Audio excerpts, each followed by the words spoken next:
అనకాపల్లి నియోజకవర్గం Koduru panchayat TDP incharge బడే సురేష్ యువ నాయకుడు. నా రాజకీయ ప్రస్థానం 15 సంవత్సరాల నుంచి ప్రారంభించాను. గవర్నమెంట్ హెల్త్ డిపార్ట్మెంట్ లో పనిచేసేవాడిని. ప్రజా సర్వీస్ కోసం విరమించుకొని నా కోడూరు పంచాయతీ ప్రజలకు ఒక మంచి పాలన తీసుకురావాలని చెప్పేసి నా ఉద్యోగ శాతాన్ని విడిచిపెట్టి పంచాయతీ ప్రజలు, బడుగు బలహీన వర్గాల ప్రజలందరూ కూడా ఒక మంచి అభివృద్ధికి రావాలని చెప్పేసి నేను సర్పంచ్ గా పోటీ చేయడానికి సిద్ధంగా ఉన్నాను. స్థానిక ఎమ్మెల్యే బేబీ నాయన మాట ప్రకారం 2026 స్థానిక ఎన్నికల్లో సర్పంచ్ గా, ఎంపీటీసీగా, జెడ్పీటీసీగా ఏదైనా చేయడానికి మేము సిద్ధంగా ఉన్నాం. అలాగే యువతకి వాలీబాల్ కిట్స్, క్రికెట్ కిట్స్ క్రీడలకు సంబంధించి అన్ని రంగాల స్పోర్ట్స్ వారికి ఆర్థిక సహాయం, సపోర్ట్ చేస్తున్నాను. యువత నుంచి నాకు మంచి రెస్పాన్స్ ఉంది. అలాగే గ్రామ ప్రజల ఆదరణ ఉంది. నా పనితీరు చూసి స్థానిక ఎన్నికల్లో సురేష్ నీవే సర్పంచ్ గా పోటీ చేయి, మా పంచాయతీ భరోసా ఇచ్చారు. గత ప్రభుత్వం వైసీపీలో ఇచ్చిన మాటలు నెరవేర్చుకోలేని ప్రభుత్వం అని, కబ్జాలు తప్ప అభివృద్ధి వెనకబాటుకు వెళ్ళిందని చెప్పవచ్చు. Welcome to V3 news. ఈరోజు Koduru panchayat Bade Suresh TDP incharge, panchayat incharge, ఆయనకి ఎన్రోల్ చేయడానికి, అలాగే ఆయన యొక్క రాజకీయ ప్రస్థానం ఎప్పటి నుంచి ప్రారంభించారు అనేది ఈరోజు తెలుసుకోవడం కోసం వచ్చాను. సార్ నమస్కారం అండి. నేను రాజకీయ ప్రస్థానం నా 21 సంవత్సరం వయసు అప్పుడు నా రాజకీయ ప్రస్థానం స్టార్ట్ అయింది సార్.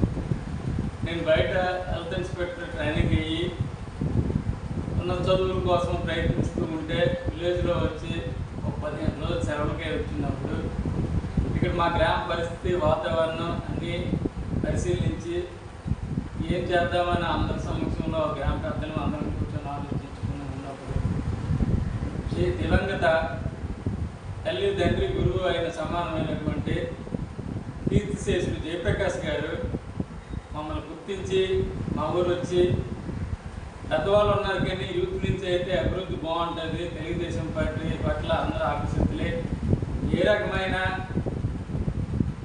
అది అనివార్య కారణాల వల్ల ఏ రకమైన పార్టీ గుండిపడిన యువతలో ఉత్సాహం నింపితే రానున్న భవిష్యత్తుకి మరింత పార్టీ ముందుకెళ్తుందనే ఉద్దేశంతో యూత్ని భారీ స్థాయిలో బాడింగ్ మండలంలో ప్రోత్సహించి ఆయన స్వయాన మా ఇంటికి వచ్చి ఆహ్వానించారు. సార్ మేము యువతలో ఉన్నాము, మేమేం చేయగలం సార్ అంటే, లేదు యువతే భవిష్యత్తు మార్గం ముందు చూపు అనే విధంగా బాగుంటుందని నాకు చెప్పి, మీరు ముందుకెళ్ళండి, మీకు ఏ రకమైన సాయ సహకారాలు కావాలన్నా నేను బాడీలో ఉంటాను, అర్ధరాత్రి అయినా అర్ధరాత్రి అయినా వానని కాదని ఎప్పుడైనా నాకు ఫోన్ చేయండి సార్, మీ సమస్యలు నేను పరిష్కరిస్తాను. మీ రకం మీకు పార్టీలో ఏ రకమైన అగౌరవం కలగకుండా మంచి జరిగినట్టు, ప్రజల్లో మంచి తెచ్చుకునే విధంగా ఉండేటట్టు చూసుకుంటున్నాను కాబట్టి మా అందరం కలిసికట్టుగా ఒక నిర్ణయం తీసుకుని ఆయన సమక్షంలో తెలుగుదేశం పార్టీలో జాయిన్ అయ్యాం. సార్ మీ స్థానిక ఎమ్మెల్యే మీ పట్ల ఎటువంటి స్పందన ఇస్తుంది? మేము రాజకీయ ప్రస్థానం జయప్రకాష్ గారిని స్టార్ట్ చేశాక మేము హైదరాబాద్లో ఉన్నప్పుడు ఆయన దగ్గరికి ఆరోగ్యం బాగోకపోతే మేము అందరం కూడా వెళ్ళాము, బాడంగి, మెరకమూడిదాము అందరమే ఒక బస్సు వేసుకుని వెళ్ళాము సార్. వెళ్ళాక కూర్చున్నారు, అరే ఎందుకు వచ్చారు, నేను 2 రోజుల్లో బాడింగ్ మనం వచ్చి మన అందరినీ కూర్చోబెట్టి పెడతాను అనేసి తెల్లం ఎగరనేయడం సుందరపల్లి ఒకటి, పెరుమల రాజుగారు అంటే మేము అందరం కూడా అదే అంటే మీరుంటే మేము లేకపోతే మేమేం చేయగలమంటే అంటే అప్పుడు అందరినీ కూడా బాబు గారి చంద్రబాబు నాయుడు గారి తీసుకుని వెళ్ళారు స్వయాన. అయితే ఇదండి మా వాళ్ళందరూ మా మీద అభిమానంతో వచ్చారు, నా ఆరోగ్యం బాగోలేదు, ఏది ఏమైనా సరే వీళ్ళ భవిష్యత్తు మీ చేతుల్లో పెడతాను. ఈ రోజు వరకు కూడా మిమ్మల్ని ఏ రోజు నేను ఒక మాట అయినా అడగలేదు, నేను నాకు మంత్రి కావాలి లేకపోతే కావాలి నేను చేద్దామని అడగలేదు. మా ప్రజలు ఇదిగోండి ఈరోజు నేను తలవంచి మీకు చెప్తున్నాను, మా బాబు భవిష్యత్తు చూసుకోండి అనేసి నరసింహనాయుడు గారి సమక్షంలో, నరసింహనాయుడు గారు కూడా ఉన్నారు, ఆయన కూడా పరిచయం చేసి ఇంటికి వచ్చి నేను వస్తాను పదాన్ని బాగా చెప్పారు. మేము బంగ్లాలో బండి బస్సు దిగాము, ఆయన చనిపోయారని వార్త వచ్చింది సార్. మరి ఈ రకంగా ఇవన్నీ ఇది అవ్వడం, మరి తర్వాత బాబు మీరు వస్తారని చేయడం, ఏర్పాటు చేయడం, తర్వాత మరి నరసింహనాయుడు గారి ఆధ్వర్యంలో ఒక్క కార్యకర్త కూడా మిస్ అవ్వకుండా ఆయన పెట్టి పోషించి ఆయన వేసుకున్న పునాదులు ఆయన వెంట ఉన్నాం. ఈరోజు ఆ బాట మీకు నిలిచింది అంతే సార్. ఇప్పుడు 2026 ఇప్పుడు ఆల్రెడీ మీరు స్థానికంగా మీ పంచాయతీలో టీడీపీ ఇన్ఛార్జిగా పంచాయతీ ఇన్ఛార్జ్ పనిచేస్తున్నారు కన్వీనర్. అయితే రేపు స్థానిక ఎన్నికలు వస్తున్నాయి. ఆ స్థానిక ఎన్నికలకు రేపు అంటే 2026 మీరు కంటెంట్ చేయడానికి సిద్ధంగా ఉన్నారు. కంటెంట్ పోటీ చేయండి. ఇప్పుడు మా పంచాయతీ కోడూరు పంచాయతీ చాలా పెద్ద పంచాయతీ సార్. ప్రతి విలేజ్ నుంచి కూడా కంటెస్ట్ చేసే వ్యక్తులేనండి. రామచంద్రపురం నుంచి మేమైతే అవ్వచ్చు, కోడూరు నుంచి వాళ్ళైతే అవ్వచ్చు, అచ్చిపేట నుంచి లక్ష్మీపతి సత్యమైతే అవ్వచ్చు, గొల్లలపేట బ్రహ్మణవాస ఉందంటే చిన్న విలేజ్ సార్. ఎవరు కూడా సర్పంచ్కి 10 రెట్లైన ఈక్వల్ క్యాండిడేట్స్. అదేంటంటే కోడూరు పంచాయతీ కాబట్టి కోడూరు పెద్ద విలేజ్ నుంచి వ్యక్తి ఉంటే మిగతా చుట్టుపక్కల విలేజ్ తాలూకు సపోర్ట్ తీసుకొని మనం ముందు పోటీకి వెళ్ళి విజయంలో ఎలకలమైన భావం మొదటి నుంచి ఏర్పడిపోయి ఉంది సార్. అయితే మేము అప్పుడు పూడు వలస పిన్న వలసతో పంచాయతీ విడగొట్టడానికి చీఫ్ సెక్రటరీ గారు విడుదల ఇచ్చేసారు సార్.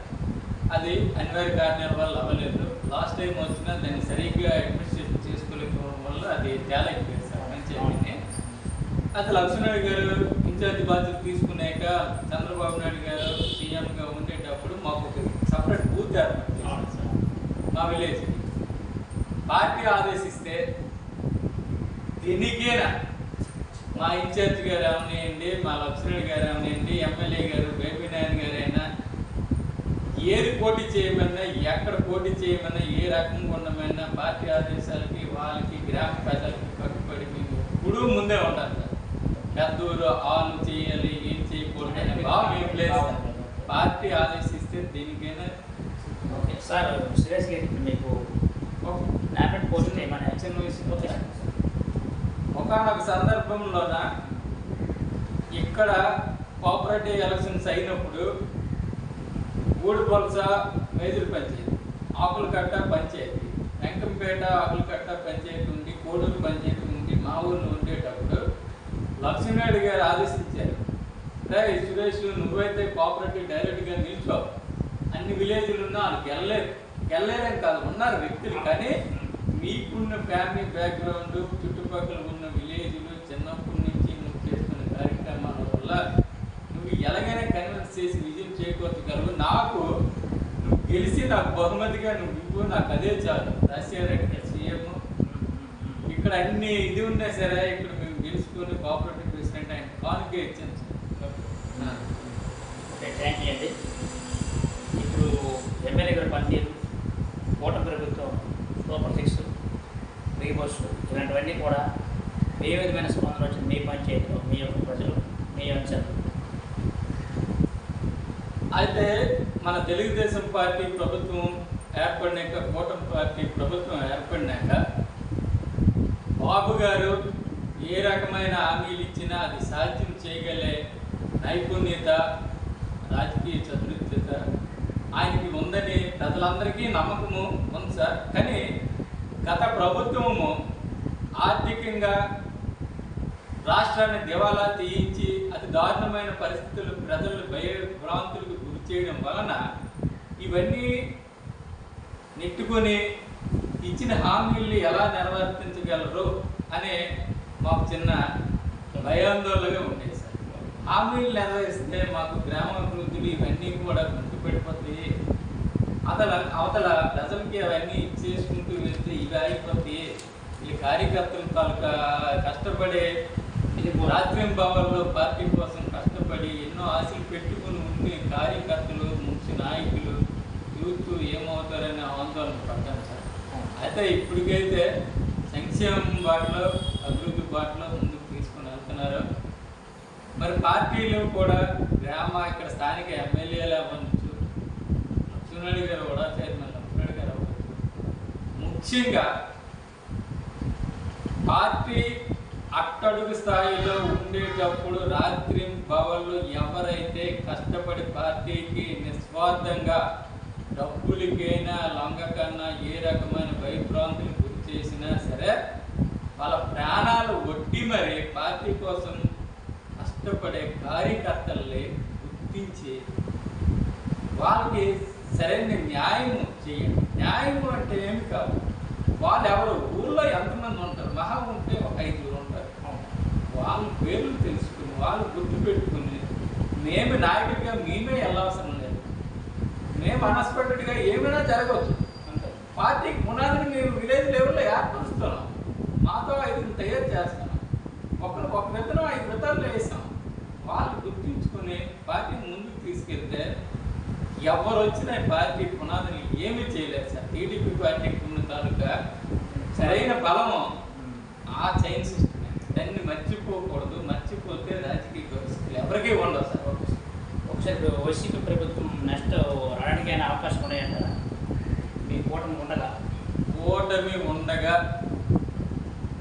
వైఎస్ఆర్ ప్రభుత్వం అనేది మర్చిపోవాలి సార్. ఈ పవన్ కళ్యాణ్ చంద్రబాబు నాయుడు గారు కలిసి ఉండగా, బీజేపీ ఉండగా ఈ రాష్ట్రంలో ఇంకొక పార్టీ రావడం అనేది అసాధ్యం సార్. ఎందుకంటే అది ప్రతిపక్షాన్ని కూడా మేము తక్కువగా చూడట్లేదు, చిన్నతూ పనట్లేదు. సింగిల్గా వెళ్తే ఎన్ని సంక్షేమాలు చేసినా సరే గుర్తం గట్టిగా ఉంటుంది. వీళ్ళ భావాలు ఏ రకమైన భేదాభిప్రాయాలు లేకుండా వెళ్తే ప్రజలకు మంచిగా సూచన సంకేతంగా ఇచ్చినట్టు అవుతుంది. వాళ్ళు కలిసి ఉండగా ఈ పార్టీని ఎవరు ఏం చేయలేదు సార్. కష్టం.